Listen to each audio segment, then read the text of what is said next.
If you're a parent and have questions about how to bring your child's sensory world into your home, a lot of the things that we have taken advantage of with our classrooms, daycares, etc., with the sensory play that they already automatically do, we've learned that some of those things we're needing to do at home now.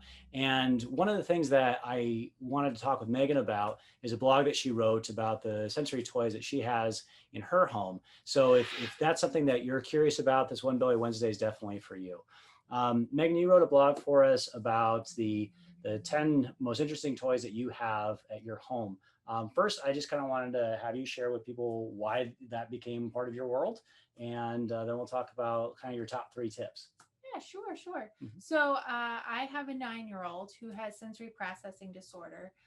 And what a lot of people think of when they think of sensory processing disorder is they think of autistic children, Mhm. and they think of children who avoid sensory input, who don't like certain foods or don't like the way tags feel, or, Yeah. they don't want to walk in sand, Hmm. those sorts of things. But I have a seeker, and that is a very, very different sensory experience. Yeah. And he really fell through the cracks because he's not autistic, and it doesn't affect his behavior in such a way that he has a meltdown over it. It really affects other people more than Sure. him. Yeah. So more like your daredevil kids are the ones that tend to boom into stuff or jump off of all the things and that kind of thing. Yes.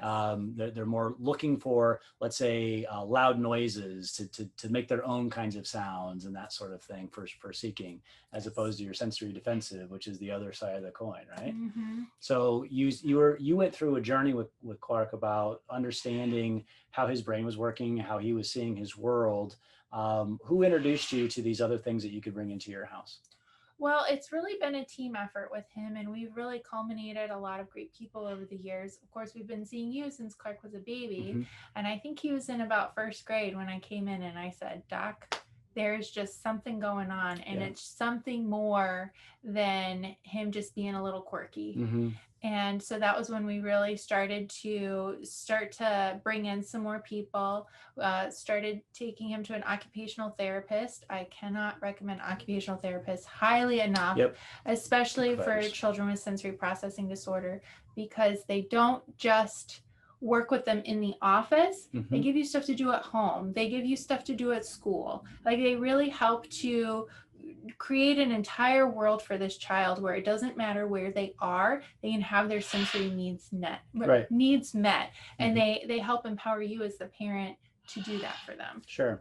And so one of the things that she gave to you then was kind of a list of things to start exploring. She had those in office, and then you started thinking, oh, maybe we should have some of this at home too. You wrote, like I said, a blog that has 10 of your favorites in there.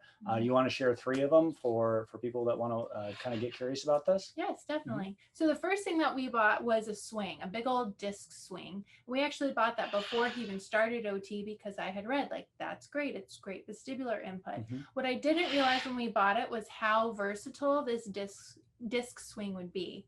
And I've used it for both of my children. It's fun. It's a swing. But they can lay on their belly, which helps strengthen their brain. They can hang their head off the side. It helps Mhm. increase that vestibular input.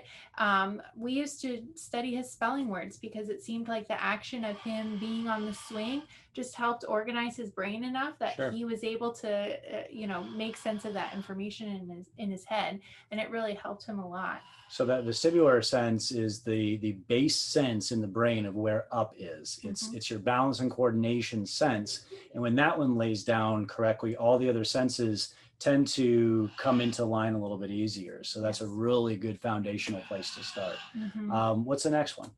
So the other one that I would say is super simple, as something that anybody has in their house, which is tape.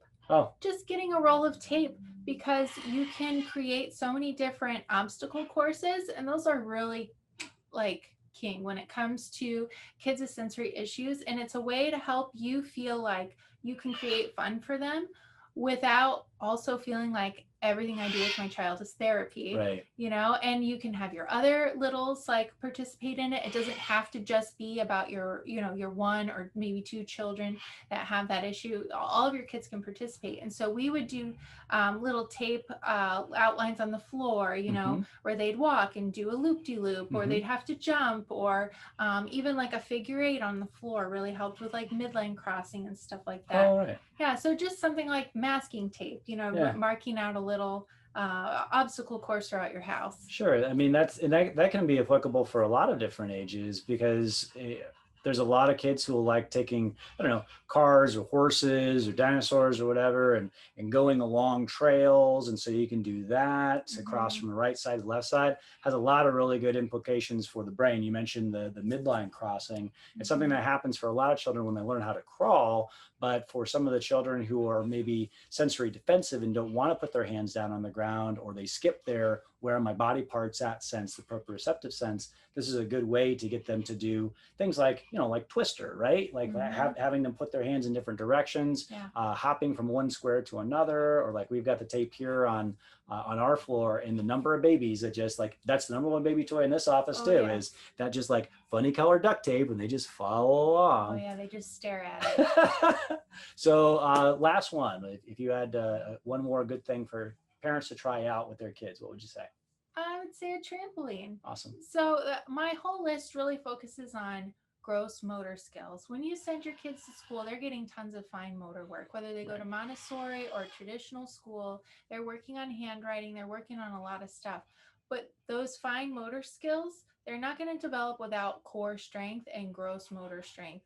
And so when you're doing these more physical activities like swinging, like jumping, like doing obstacle courses, that's what's going to really help your propel your child through those other issues. And so a trampoline is something that's fantastic. You can have a big trampoline outside. Mm-hmm. You can incorporate slides into that. You can do lots of different things with that. You can even have a smaller rebounder inside your house. Sure. Say it's raining outside. Say you want to have a screen time day and you have a kid that can't sit still. Set up the trampoline, let them bounce while they watch TV or Right. read a book, or do whatever. You can do anything on a trampoline. I mean, if you're already bouncing off the walls, you might as well give them the right tools, right? Yeah, right. Make it a little softer on their joints.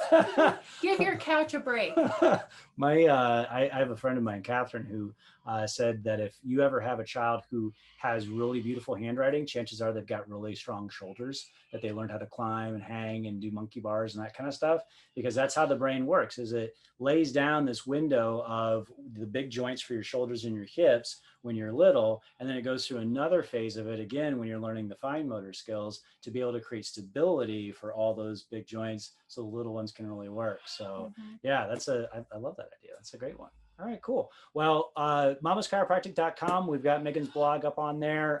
So I really want you, if you find that this video really speaks to you, or if you have a friend that you want to share it with, we'll go ahead and always love comments. If you guys have a favorite toy or a favorite tool that you like to use for sensory development, drop those in the comments. And we always look forward to your feedback. So thanks a lot, guys. And I hope you all take great care.